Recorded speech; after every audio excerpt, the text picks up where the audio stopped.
Good morning. My name is Kevin Hicks. I'm pastor of Conyers Presbyterian Church. It is Monday, April 26th, and time for the Monday morning message.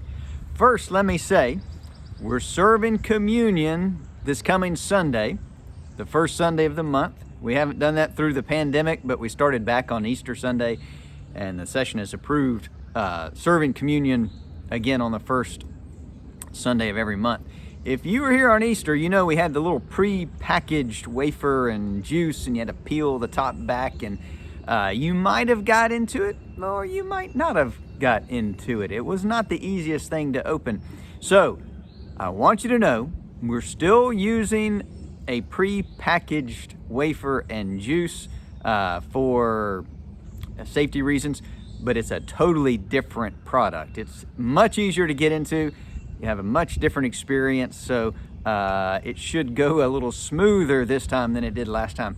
Now, for those of you who watch online, we want you to be able to participate in communion with us. So if you will call the church or email the church and say that you would like us to deliver the communion to you ahead of time so that you can keep it and use it on Sunday morning, just let us know. We'd be glad to do that.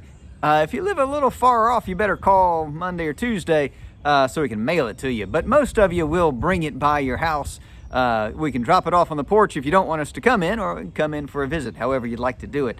But we'd like you to take communion with us as we gather in the church if you're still worshiping from home. So just let us know, send an email, call, however you want to do it, so that you can be part of that fellowship as well.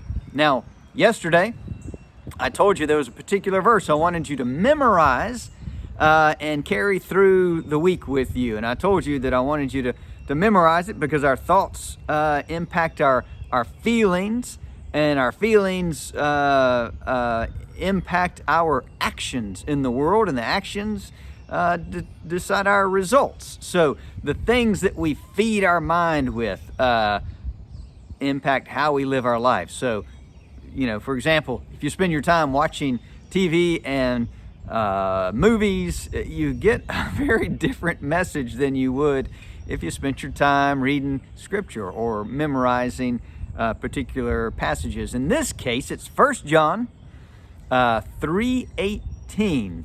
Do you remember it? Yeah, that's right. Some of you said it out loud. I heard you. Okay, it's let us not love with words or speech, but with actions and in truth. Let us not love with words or speech, but with actions and in truth. The easiest way to illustrate that is marriage. You know, we've studied the 5 love languages. I mentioned this on Sunday morning, and there's different people have different love languages, different ways they express and receive love. And my example was that my wife's love language is acts of service.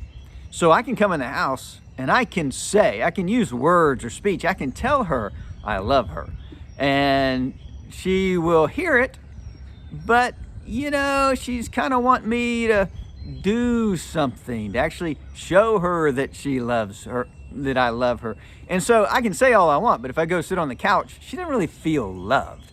But if I take out the trash, then she's like, oh, he means it. Or if I help clean up the dishes, he's like, oh, he does love me. If I do the things that I can tell that she needs help with, then she feels loved, she feels valued, because that's the way she expresses and feels love. So, just saying it, it's nice to do, and for some people, words are the way they communicate their love. But what we're called to in 1 John is to love not with words or speech, but with actions. So the action is taking out the trash, for example, and in truth. Now, the truth is that for my wife, doing acts of service is the way. Now, if she had a different love language, if it was physical touch, then I could take the trash out all I want. And she's like, why hadn't he given me a hug? You know, if physical touch was her thing. So you got to know your audience for it to be in truth. So we do it with words and speech, but we got to back it up with actions. But we got to back it up with the right actions. We got to do it in truth. I mentioned that my car broke down back when I lived in Birmingham. I was on the side of a road in a parking lot. Some guy in a pickup truck stopped by, and I thought, all right, I mean, this guy, he's going to help me out. And he got out and he said, you know, I don't know much about cars, but I know about Jesus, and I'd be glad to share that with you. And I was thinking, okay, in truth, I need somebody that knows something about cars. And if you did that, yeah, I'd be a little more open to hear your spiel about Jesus. But in truth, I already know and love Jesus, and what I need right now is somebody that knows something about cars. So you have to know your audience, and when we do things, when we just say it out loud, sometimes it's just lip service, and people can tell. They can tell that we don't really love them. We're just trying to say the right thing to get out of it. And then sometimes we do it with actions, but we do it with the actions we want to do. We want to do, not that they need. So it's still not in truth. But when we can take our words, turn them into actions that are appropriate for whatever the context is, we're doing it in truth, then we're living up to this notion of showing love with actions and in truth. So I challenge you again, memorize that scripture, 1 John 3:18. Let us not love with words or speech, but with actions and in truth. Let that guide your week.